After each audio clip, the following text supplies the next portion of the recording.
रब कर दूं मैं इतना? Yes sir. Yes sir. तो अब तक हमने थोड़ा सा ये समझा है what is atom, how to get molecules from atom which can exist independently, then moles, which is small entity, which one is large entity and can be separated from a sample.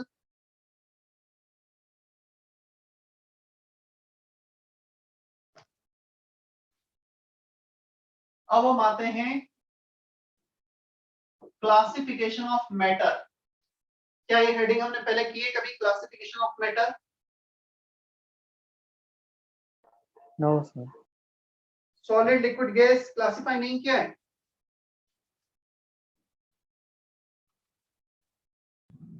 नहीं sir, लेकिन आता है। यहां पर हम देखेंगे chemical classification mainly, chemical classification, pure,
मैं wait कर रहा हूं, इतना लिखो फिर मैं आगे भी एक्सप्लेन करता हूं और इससे भी बताता हूं।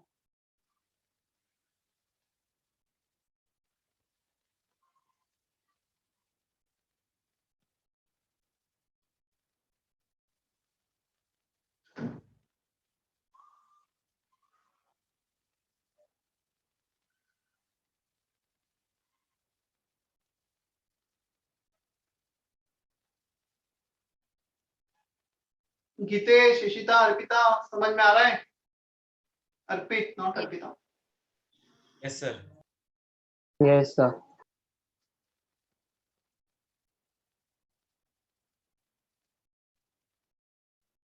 तन्मय, तन्मय साल्वे,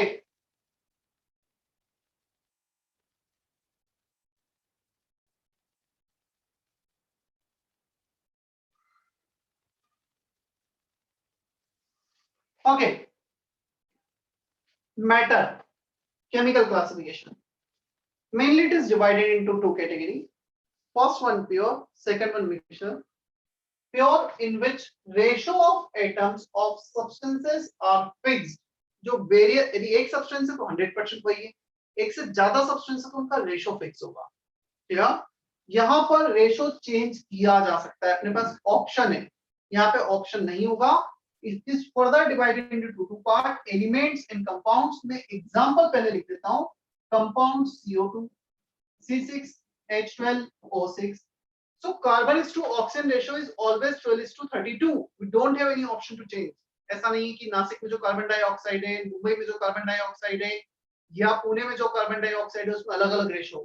कार्बन ऑक्सीजन का रेशो हर किसी में फिक्स हो। क्लियर?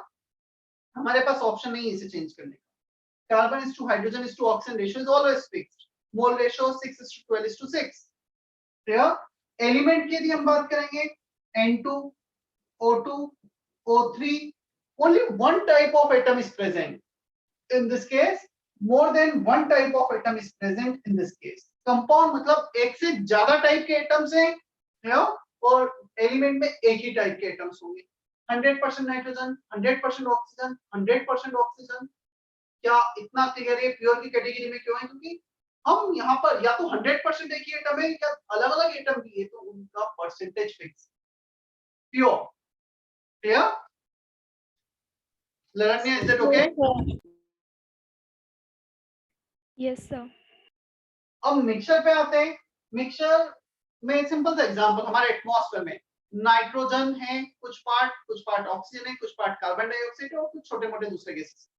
तो यार ये 3 गैसेस है mainly, but it may be possible हमारे रूम में यदि मैं इसको 100% क्लोज पैक कर दूंगा तो कुछ टाइम के बाद इसमें कार्बन डाइऑक्साइड बनने लगेगा, क्योंकि मैं ऑक्सीजन कंज्यूम कर रहा हूँ, कार्बन डाइऑक्साइड छोड़ रहा हूँ, तो कार्बन डाइऑक्साइड का परसेंटेज बढ़ेगा। मैं कुछ बर्न करूंगा तो हो सकता है CO का परसेंटेज बढ़े, मतलब मेरे पास ऑप्शन है, चेंज भी कर सकता हूँ। क्लियर? तो मिक्सचर की कैटेगरी में अब ये भी 2 पार्ट में डिवाइडेड है, homogeneous and heterogeneous. Homogeneous air, हमारे रूम में जो एयर है इसको मैं बोलूंगा होमोजीनियस। पहले मैं एग्जांपल लिख रहा हूँ फिर डेफिनेशन लिखूंगा। एयर होमोजीनियस हो गया। NaCl सॉलिड को when we dissolve in water properly mix हो गया है।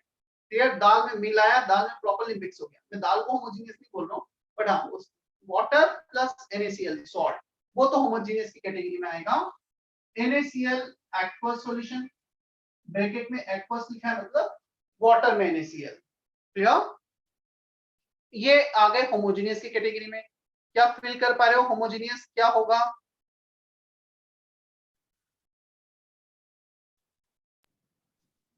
Is that okay? Homogeneous? Yes, sir. Yes, sir. Yes, sir. Heterogeneous के एग्जांपल्स पर। हेट्रोजीनियस का एग्जांपल ऑयल प्लस वाटर, ये हेट्रोजीनियस का फर्स्ट एग्जांपल। पानी में थोड़ा सा ऑयल डाल दो, ऑयल एक सेपरेट लेयर बना देगा। इवन तुम मिक्स करने की कोशिश भी करोगे ना तो ऑयल के पार्टिकल तुम फील कर पाओगे। एक इसका ग्लास लेना, ग्लास में बीकर में वाटर प्लस ऑयल मिक्स करने की कोशिश भी करना। You can differentiate between water particle and oil particle. हम उन दोनों में डिफरेंशिएट कर पा रहे हैं। They are heterogeneous. Sand plus NaCl, sand plus NaCl इसका वेल नोन एग्जांपल है सी वाटर ब्राइन सॉल्यूशन, मतलब जो समुद्र में मिलता है उसमें हम NaCl पार्टिकल और यदि उसमें से पानी पूरा उड़ा देंगे तो उसमें हम सॉल्ट के पार्टिकल, NaCl के पार्टिकल और सेंट को सेपरेट देख पाएंगे, डिफरेंशिएट कर पाएंगे। हेट्रोजीनियस, तो जहां पे हम डिफरेंशिएट कर पा रहे हैं वो हेट्रोजीनियस। क्लियर? अब आते हैं डेफिनेशन पर।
When only one type of atoms are present, element when two or more atoms combine in a fixed ratio, तो इसे हम कह देंगे कंपाउंड। एक से ज्यादा एटम फिक्स्ड रेशो में कंबाइन हो रहे हैं।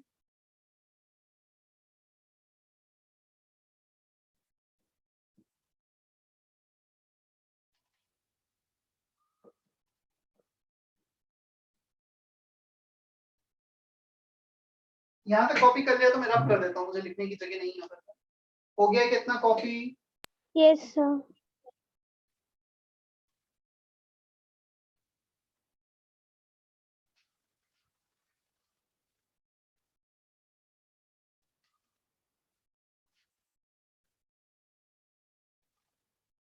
Done, sir.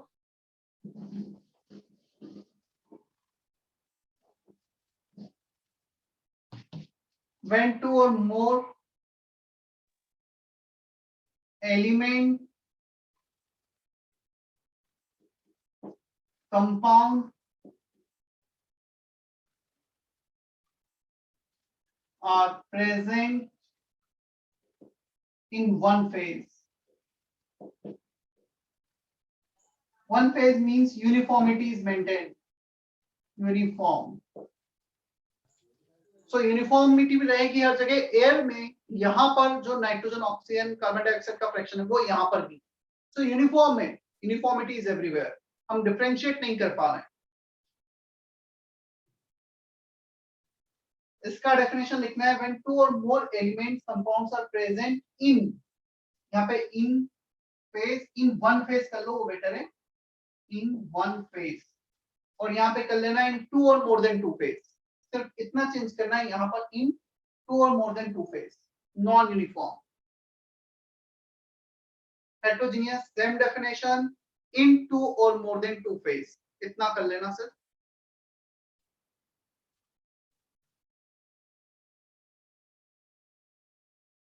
मोल कॉन्सेप्ट का बुकलेट तुम्हें मिला है, नहीं मिला है अभी तक? Sir, heterogeneous का once again repeat करो ना definition.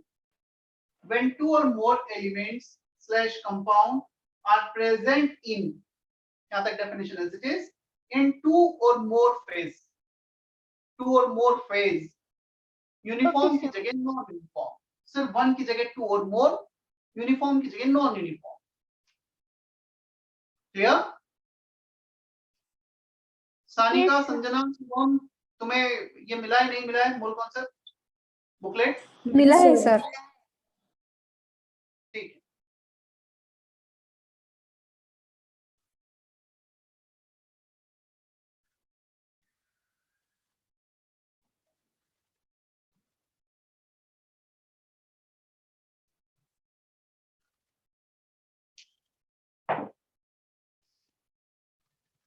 मोल कॉन्सेप्ट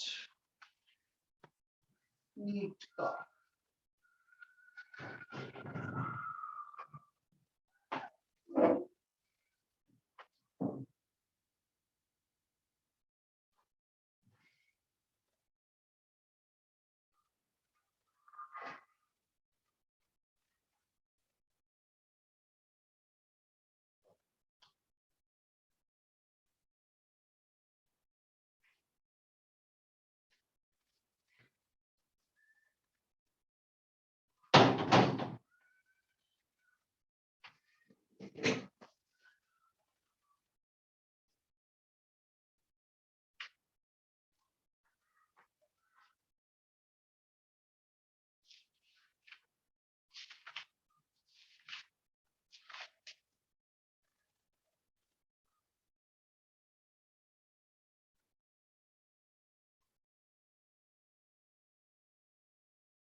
Exercise 1,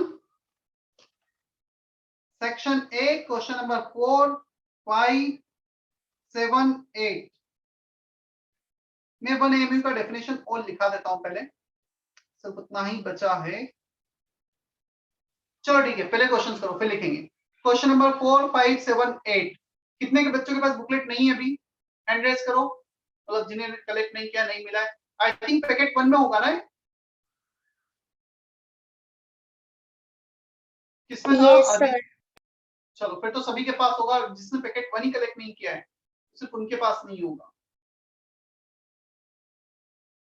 वो रेजो सर से देख सकते हैं ना क्वेश्चन। ये क्वेश्चन नंबर 3 4 3 नहीं 3 नहीं 4 5 7 8। Question number 4 5 7 8 first section, section A exercise 1। ये क्वेश्चन अभी करना है। सर बुकलेट में 6 तक ही है। पक्का? Section 1 questions. ये सर। तो फिर मेरे पास लास्ट ईयर का बुकलेट है, थोड़े से चेंजेस होंगे। सेक्शन ए का हाँ मैं भेजता हूँ। फिर जो जल्दी से मैं बताता हूँ फिर क्वेश्चन। मेरे पास एक्चुअली लास्ट ईयर का बुकलेट है तो उसमें थोड़ा सा चेंज हो गया हमारा।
Question number 4 5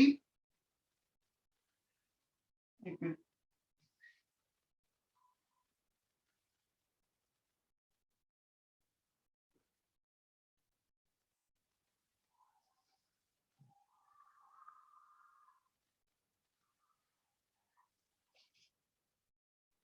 gram molecular weight नहीं होगा, एटॉमिक वेट।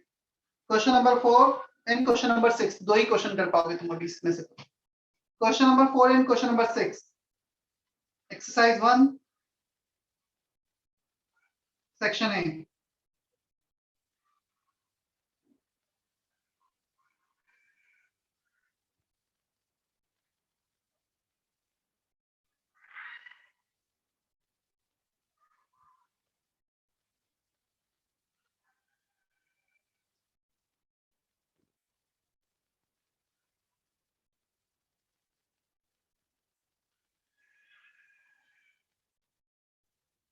हो गए दोनों question? Yes, sir. Yes sir. Yes, sir. Yes sir. ठीक है। क्वेश्चन नंबर 4 का answer carbon First. First. Question number 6 का आंसर Third. थर्ड। थर्ड।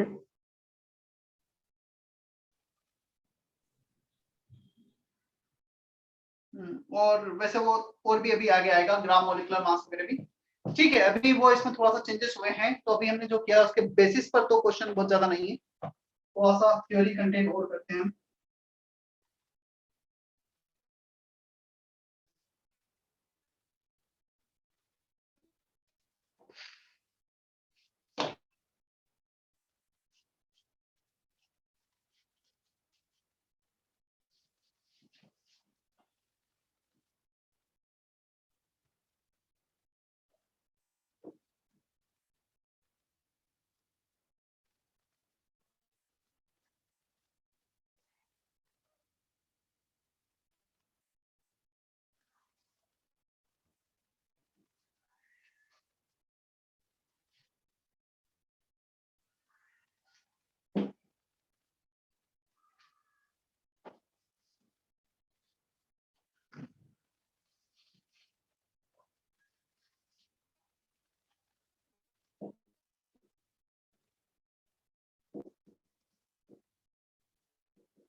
चलो बोर्ड पे देखना, फिर कॉपी कर लेना।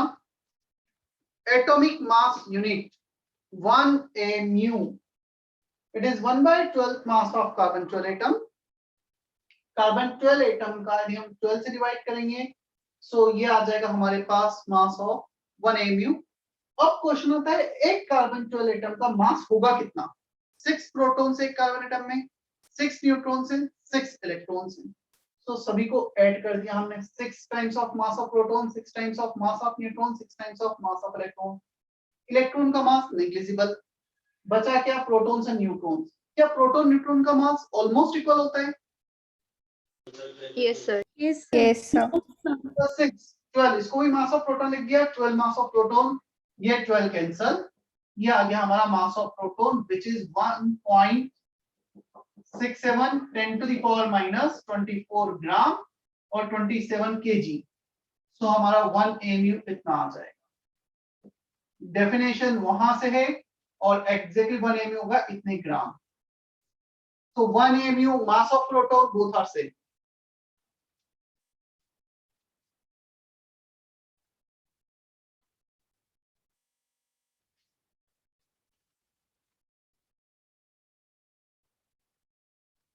क्लियर इतना? Yes, sir.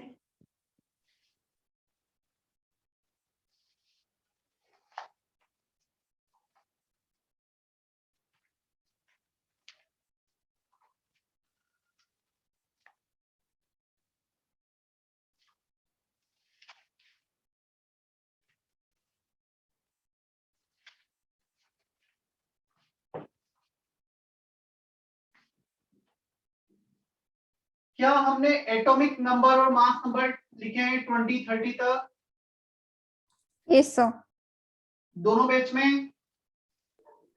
No sir. No sir. MA 1 में नहीं लिखा है हमने एटॉमिक स्ट्रक्चर में atomic number and mass number? नहीं सर। नहीं सर। चलो ठीक है, मैं अभी लिखा देता हूँ और सभी को याद भी रखना है।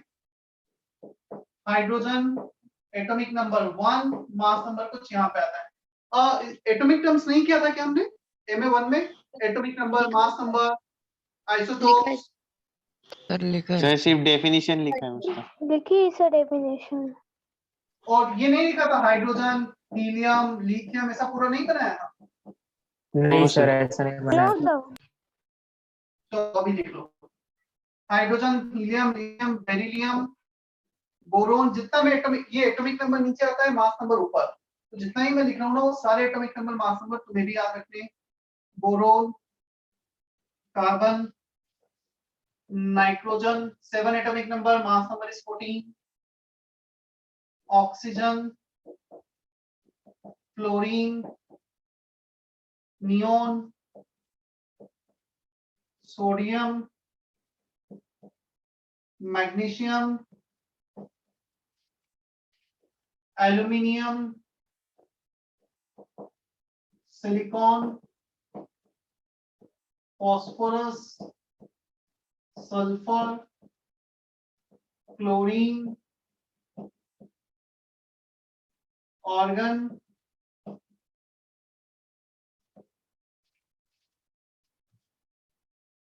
Potassium, calcium, scandium, titanium, vanadium, chromium, manganese, iron, cobalt, निकल, कॉपर। चलो इधर ऊपर लिख देता हूं, नहीं लिखेगा। क्रोमियम, मैग्नीज, आयरन, कोबाल्ट, निकल, कॉपर, जिंक। 23 24 25 6 7 8 9 30। 21 ऑनवर्ड तुम्हें सिर्फ एटॉमिक नंबर याद रखना है और 20 तक एटॉमिक नंबर, मास नंबर दोनों।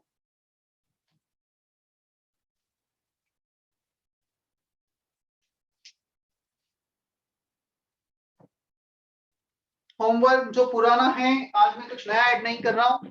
यदि किसी का बुकलेट डिस्कशन होगा मेरा इसी वीक में, मैं तुम्हें टाइम बता दूंगा, तब तक कर लेना।